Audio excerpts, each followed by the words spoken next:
ನಮಸ್ಕಾರ ಸ್ನೇಹಿತರೆ, ಅನ್ಫಿಲ್ಟರ್ಡ್ ಸತ್ಯ ಚಾನಲ್ಗೆ ನಿಮಗೆಲ್ಲರಿಗೂ ಸ್ವಾಗತ. ಪಾಕಿಸ್ತಾನದ ಪ್ರಧಾನಿ ಹೇಳ್ತಾರೆ, ಪಾಕಿಸ್ತಾನದ ಪ್ರತಿಯೊಬ್ಬ ಡಿಕ್ಟೇಟರ್ ಪ್ರತಿಯೊಂದು ಪೊಲಿಟಿಕಲ್ ಗವರ್ನಮೆಂಟ್ ಇದಕ್ಕೆ ಜವಾಬ್ದಾರಿ ಅಂತ.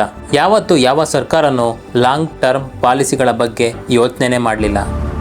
ಸ್ನೇಹಿತರೆ, ಭಾರತ ಇವತ್ತು ಯಾವ ಮಟ್ಟಕ್ಕೆ ಬೆಳೆತಿದೆ ಅಂದರೆ ನಾವಿವಾಗ ಒಂದು ಸಣ್ಣ ತಪ್ಪನ್ನು ಮಾಡೋದಕ್ಕೆ ಆಗಲ್ಲ. ಯಾಕಂದರೆ ಚೈನಾ ಹೆಂಗೆ ಒಂದು ಬಡ ದೇಶದಿಂದ ಸೂಪರ್ ಪವರ್ ಆಯಿತೋ ಅದೇ ಸ್ಪೀಡಲ್ಲಿ ಭಾರತ ಕೂಡ ಇವತ್ತು ಮೇಲ್ ಬರೋದಕ್ಕೆ ಟ್ರೈ ಮಾಡ್ತಿದೆ. ಇವತ್ತಿಗೂ ನಮ್ಮ ದೇಶ fastest growing large ಎಕಾನಮಿಯಾಗಿ ಮುಂದುವರಿತಿದೆ.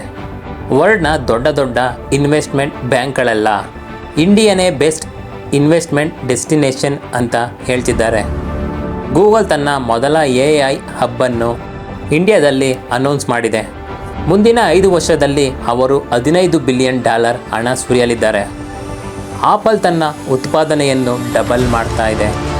Amazon Maharashtra ಮತ್ತು ತೆಲಂಗಾಣದಲ್ಲಿ ಬಿಲಿಯನ್ ಗಟ್ಟಲೆ ಇನ್ವೆಸ್ಟ್ಮೆಂಟ್ ಮಾಡ್ತಿದೆ.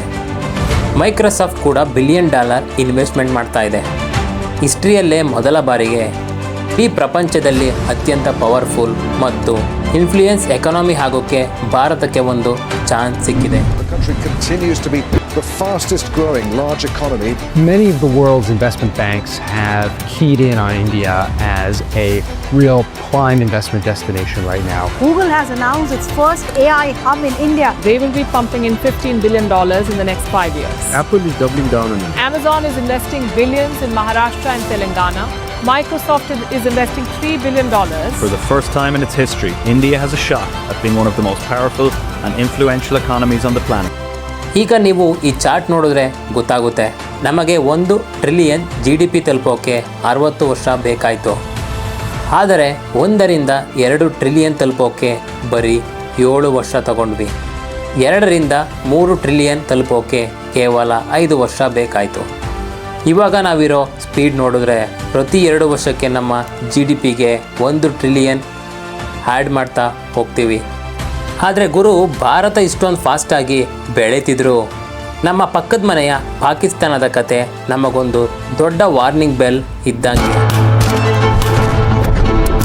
Pakistan is in trouble. A growing debt crisis, dwindling forex reserves, and soaring inflation. Even well-off people are struggling to pay their bills. Everything is going up to the roof. None of the government ever started long-term projects which could benefit Pakistan's economy or Pakistan's revenue generation.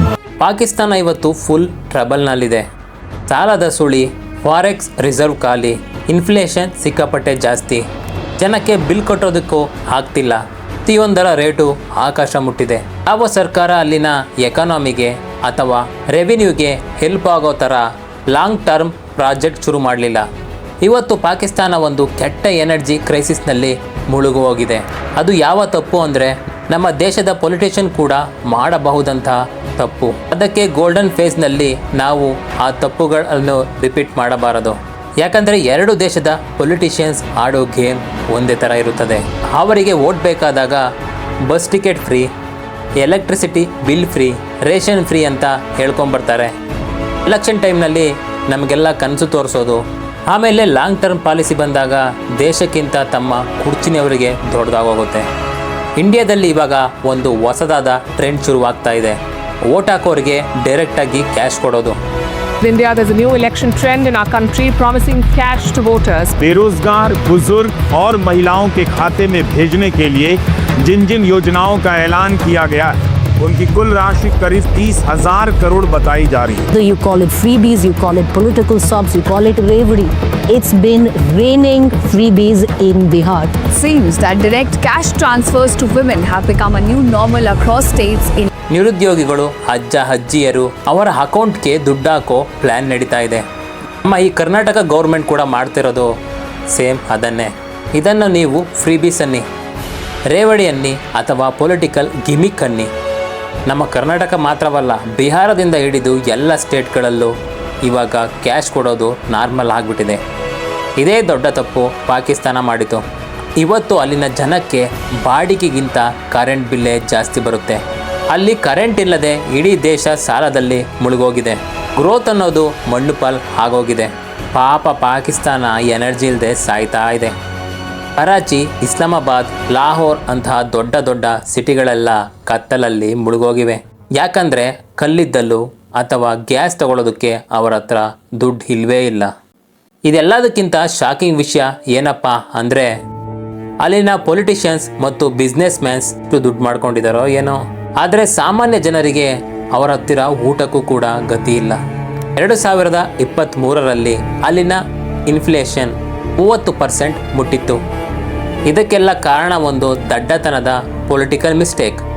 ಅಯ್ಯೋ ಪಾಪ, ಪಾಕಿಸ್ತಾನ ಮಾಡಿದ ದೊಡ್ಡ ತಪ್ಪುಗಳು ಅವೇನಂತೇಳಿ ತಿಳಿಯೋಣ ಬನ್ನಿ. ಮೊದಲನೆಯದು take R pay contract. ಪಾಕಿಸ್ತಾನದ ಸರ್ಕಾರ ಪ್ರೈವೇಟ್ ಕಂಪನಿಗಳಿಗೆ ನೀವು ಪ್ಲಾಂಟ್ ಹಾಕಿ, ನಾವು ಕರೆಂಟ್ ಯೂಸ್ ಮಾಡಲಿ ಮಾಡದಲ್ಲೇ ಇರಲಿ, ನಾವು ನಿಮಗೆ ಪೂರ್ತಿ ದುಡ್ಡು ಕೊಡ್ತೀವಿ ಹಾಗಂತ ಅಗ್ರಿಮೆಂಟ್ ಮಾಡ್ಕೊಳ್ತು. ಇವತ್ತು ಕರೆಂಟ್ ತಯಾರು ಮಾಡದ ಆ ಪ್ಲ್ಯಾಂಟ್ಗಳಿಗೂ ಪಾಕಿಸ್ತಾನ ವರ್ಷಕ್ಕೆ $8.8 ಬಿಲಿಯನ್ ಸುಮ್ಮನೆ ಪೇ ಮಾಡ್ತಾನೆ ಇದೆ. ಎರಡನೆಯದು ಡಾಲರ್ ಪೇಮೆಂಟ್ ಪ್ರಾಮಿಸ್. ಫಾರಿನ್ ಇನ್ವೆಸ್ಟರ್ಸ್ಗೆ ನಾವು ನಿಮಗೆ ಡಾಲರ್ನಲ್ಲೇ ಪೇ ಮಾಡ್ತೀವಿ ಹಾಗಂತ ಹೇಳಿದ್ರು.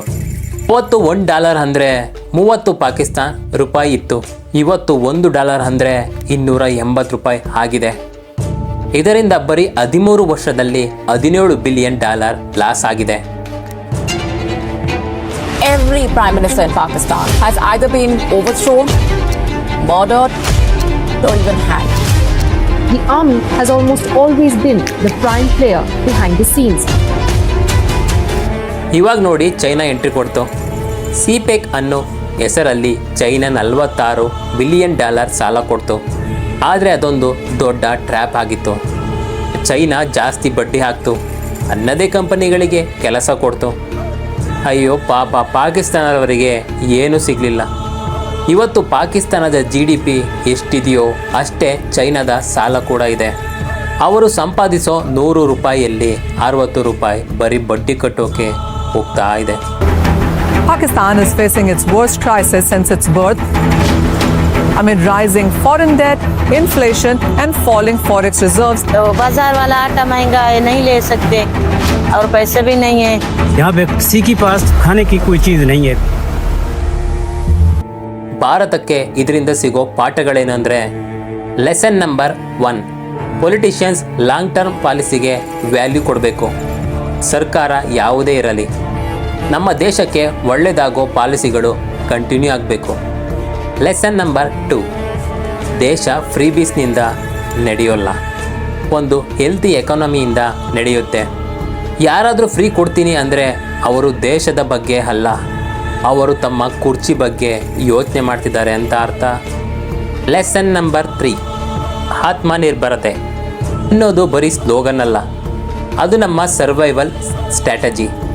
ಅದೇ ಇನ್ಫ್ರಾಸ್ಟ್ರಕ್ಚರ್ ಮತ್ತು ಟೆಕ್ನಾಲಜಿ ನಮ್ಮನ್ನು ಕಾಪಾಡ್ತಿದೆ. ಅದೇ ಈಗ ಮೇಕ್ ಇನ್ ಇಂಡಿಯಾ ಮಾಡ್ತಾ ಇರೋದು. ಯಾವಾಗಲಾದರೂ ಒಬ್ಬ ಪೊಲಿಟಿಷಿಯನ್ ಟೆಕ್ನಾಲಜಿ ಬಗ್ಗೆ ಮಾತನಾಡಿದರೆ ಕೇಳಿ, ಆದರೆ ಬರೀ ಫ್ರೀ ಕೊಡೋದ್ರ ಬಗ್ಗೆನೇ ಮಾತನಾಡ್ತಿರ್ತಾರೆ. ಅಂಥವರಿಗೆ ಓಟನ್ನು ಹಾಕಕ್ಕೆ ಹೋಗಬೇಡಿ. ನಿಮ್ಮ ಒಂದು ಓಟು ದೇಶದ ಫ್ಯೂಚರ್ನ ಡಿಸೈಡ್ ಮಾಡುತ್ತೆ. ಇವತ್ತಿಗೆ ಇಷ್ಟೇ ಸ್ನೇಹಿತರೆ. ಈ ವಿಡಿಯೋ ಇಷ್ಟ ಆಗಿದ್ರೆ ದಯವಿಟ್ಟು ಲೈಕ್ ಮಾಡಿ, ನಮ್ಮ ಚಾನಲ್ನ ಸಬ್ಸ್ಕ್ರೈಬ್ ಮಾಡಿ. ನಿಮಗೆ ಇದು ಫ್ರೀ ಇರಬಹುದು, ಆದರೆ ನಮಗೆ ತುಂಬಾ ಇಂಪಾರ್ಟೆಂಟ್. Thank you, bye.